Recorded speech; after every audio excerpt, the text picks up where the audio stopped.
Cerita ini terjadi sekitar tahun 2006.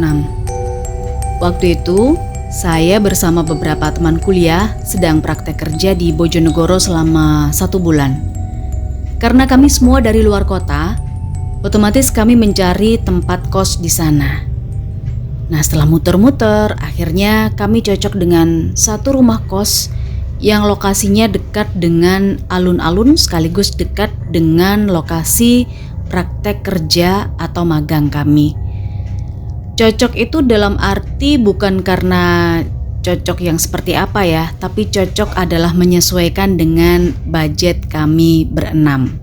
Kamarnya memang tidak besar, standar kos-kosan lah. 3 ruangan kecil ada di belakang rumah ibu kos. Akses kamar kami itu bisa melalui pintu samping rumah yang memang diberi semacam pintu gerbang kecil berukuran kurang lebih 3,5 meter. Area kamar ini berbentuk L, di mana L atau di area tengah itu adalah difungsikan buat jemuran yang dikelilingi dapur dan ada kamar mandinya juga. Temboknya terlihat udah agak sedikit lapuk, seperti berurat lembab. Di sebagian sisinya berwarna hitam dan ada yang berlumut. Sedangkan di belakang tembok itu ada kebun pohon pisang yang cukup rimbun. Ada yang menyebutnya sebagai tegalan. Selama ini saya belum pernah sekalipun bertatapan langsung atau sekedar melihat sesuatu yang aneh yang hanya bisa dilihat oleh orang tertentu. Bisa dibilang dulu yang namanya hantu itu saya nggak terlalu percaya. Kalau sekedar dengar suara sih sering ya, tapi positive thinking aja saat itu. Boleh percaya boleh enggak, kalau kita sudah pernah ngelihat barang yang aneh, pastilah bakalan sering ngalamin yang aneh-aneh juga. Begitupun pengalaman saya pertama kali ngelihat sosok yang disebut sebagai kuntilanak. Oke, kita kembali ke cerita di kos di Bojonegoro. Jadi saat praktek kerja itu, kami berenam menyewa 2 kamar. Masing-masing kamar diisi 3 orang. Saya kebagian sekamar dengan Maria dan Kiki. Entah selama kita bareng di situ kita nggak pernah ngerasa hal yang aneh. Padahal kadang serem juga ya saat tahu kalau di belakang kosan itu kebun pisang yang rimbun. Apalagi kalau malam itu sebenarnya sering terdengar suara kereta kuda yang lewat. Tapi ya kita berenam tetap cuek dan positive thinking aja. Mungkin itu pedagang tahu tek-tek atau pedagang nasi goreng dan bisa juga yang lainnya.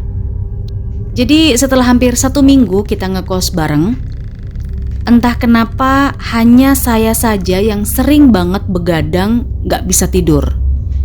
Akhirnya buat menghilangkan kegabutan, ada aja yang saya lakukan. Mulai dari sholat malam, nyuci, nonton TV, setrika, dan lain sebagainya. Depan kamar saya itu memang ada tirai bambu yang menjadi batas antara jemuran dengan teras kamar. Orang Jawa bilang namanya kere ya. Selain pembatas, fungsi kere itu juga untuk menghalangi air hujan agar nggak nampes, nggak masuk ke teras depan kamar. Kejadian itu di suatu malam, saya berencana ambil jemuran di depan kamar yang lokasinya ada di tengah. Waktu itu saya bersama Maria karena Kiki sedang keluar. Jamnya sih masih sekitar jam 8 malam. Saat saya buka pintu otomatis saya bisa lihat tirai bambu atau keri depan kamar dong ya. Sekaligus jemuran di area depan samar-samar. Pas ketika saya buka pintu kamar, saya sempat terkejut karena di area jemuran itu saya melihat ada sosok wanita berbaju putih berdiri menyamping, memang tidak menghadap ke kamar kami. Seketika itu saya tengok ke Maria. Ternyata Maria juga melihat ke arah saya. Kami pun gak sadar selama beberapa detik berpandangan. Lalu Maria bilang, "Siapa itu?" Pandangan saya arahkan ke area jemuran kembali. Ternyata sosok wanita itu sudah nggak ada apa-apa di sana. Saya dan Maria berusaha positif thinking aja. Mungkin hanya angin yang menerpa jemuran milik teman-teman. terus membuat itu seperti sosok wanita yang berdiri atau seperti apa. Saya melangkah ke tempat jemuran, mengambil, kemudian masuk ke kamar dan melipatnya bersama Maria. Nah, hari berikutnya, saat itu jam 7 malam, Maria dan Kiki sudah tertidur lelap di kamar setelah kita capek mengerjakan laporan selama seharian. Saya pun juga tertidur dari jam setengah 9 malam ya waktu itu kira-kira. Nah, sekitar jam 12 malam, saya tiba-tiba terbangun dan ngerasa ada yang mengganjal di pikiran saya. Ternyata saya belum sholat isya waktu itu. Ya udah, karena ada niat baik dan untuk menenangkan hati, meskipun saat itu saya cek jam-jam setengah 1 dini hari, saya bergegas ke kamar mandi yang jaraknya sebenarnya nggak jauh ya di bagian depan kamar. Tapi otomatis saya pun harus lewat lorong teras yang banyak dipakai untuk parkir motor teman-teman kos. Remang-remang sih cahayanya karena cuman ada beberapa lampu kecil. Saya pun melenggang, berjalan santai, gak ada dosa sama sekali. Iseng-iseng sih pas jalan ke kamar mandi, saya agak sedikit bersenandung gitu ya, nyanyi-nyanyi saat itu. Nah, ketika saya menoleh ke arah jemuran, apa yang saya lihat itu sungguh di luar dugaan. Di sana ada sesosok wanita berbaju serba putih dengan terurai rambut panjangnya kira-kira sebokong lah ya. Saya lihat dia sedang menggantung di teras depan kamar kami. Ya, sambil kucek-kucek mata saya mencoba melihat dengan memelototinya karena mungkin itu hanya halusinasi saya aja. Dan Masya Allah, ternyata saya benar-benar tahu itu hantu setelah saya lihat wajahnya yang ternyata nggak ada sama sekali, alias pucet, tanpa ada mata, tanpa ada mulut dan hidung. Anehnya, mulut saya itu seperti kaku, nggak bisa teriak, nggak bisa berkata apa-apa gitu. Langsung deh, saya baca-baca doa dalam hati dan segera cepat-cepat masuk ke kamar mandi. Wudhu, tapi wudhu pun juga sekenanya ya, sambil sekali-sekali lihat ke belakang, siapa tahu hantunya ngikutin gitu kan. Setelah wudhu, saya lari masuk ke kamar tanpa lihat kanan kiri lagi. Sepertinya waktu sampai di dalam kamar, saya nutup pintunya agak kenceng. Maria dan Kiki sempat terbangun dari tidur dan nanya ke saya, kenapa kok ngos-ngosan, ketakutan gitu. Jujur saat itu saya pucat banget, ketakutan. Sambil terbata-bata saya jawab, iya abis wudhu gitu aja.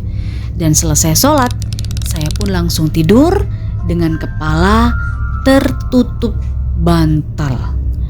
Akhirnya semenjak itu saya jarang banget tidur malam, apalagi keluar kamar saat malam hari.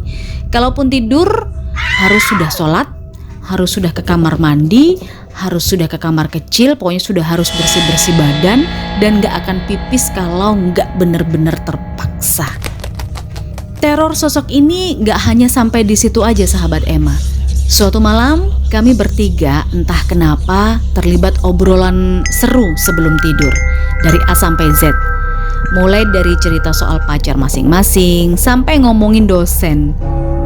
Jam menunjukkan jam 12 malam. Kelihatannya Kiki udah mulai ngantuk ya, sedangkan saya dan Maria masih ngoceh aja. Akhirnya lampu kamar kami matikan meskipun masih remang-remang terkena lampu teras dari luar. Di tengah-tengah obrolan kami, seketika seperti ada yang panik. Udara di kamar tiba-tiba panas, gerah. Padahal lampu kan udah dimatikan. Kiki yang sambil merem waktu itu minta tolong ke Maria. Tolong dong nyalain kipasnya, sumuk. Sumuk itu gerah ya bahasa Indonesianya. Saat Maria baru akan turun dari ranjang nyalain kipas di pojok kamar, tiba-tiba kakinya diangkat lagi sambil wajahnya pucat ketakutan, terus nunjuk-nunjuk ke arah kipas. Belum sempat bertanya, mata saya tertuju ke pojok kamar yang lebih gelap karena tidak terjangkau cahaya lampu teras. Kaget banget. Di sana itu sudah berdiri sosok yang sama yang saya lihat waktu ke kamar mandi beberapa hari lalu.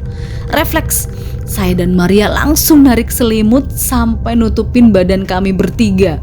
Kiki yang ikutan kaget dengan tingkah kami tiba-tiba bangun dan kepalanya keluar dari selimut. Nggak pakai pikir panjang, tangan saya berusaha meraih kepala Kiki biar masuk ke selimut lagi. Sambil saya bilang, udah lanjut tidur aja, jangan dibuka selimutnya. Maria nambahin, Ki, jangan buka selimutnya ya, ada yang berdiri di pojokan gitu. Mendengar itu Kiki diam dan langsung menekuk kakinya. Ya, alhasil malam itu kami bertiga tidur melungker di dalam selimut. Hampir tiap malam sampai 1 bulan waktu selesai magang, karena ketakutan akhirnya kami bertiga pindah ke kamar sebelah yang dihuni 3 teman lainnya. Jadi kami tidur sekamar berenam. Dan mulai dari kejadian itu saya jadi sering banget merasakan sesuatu ketika datang ke tempat baru. Oke, sahabat Emma, itu tadi kisah kita di K Mistis channel Emma Diary. Kumpulan kisah misteri tipis-tipis. Nama, tempat, dan juga kejadian di sini saya kisahkan kembali berdasarkan cerita nyata yang dialami oleh sahabat Emma yang beberapa waktu lalu sudah bertatap muka dengan saya dan menceritakan kejadiannya secara langsung. Oke, terima kasih sudah mendengarkan.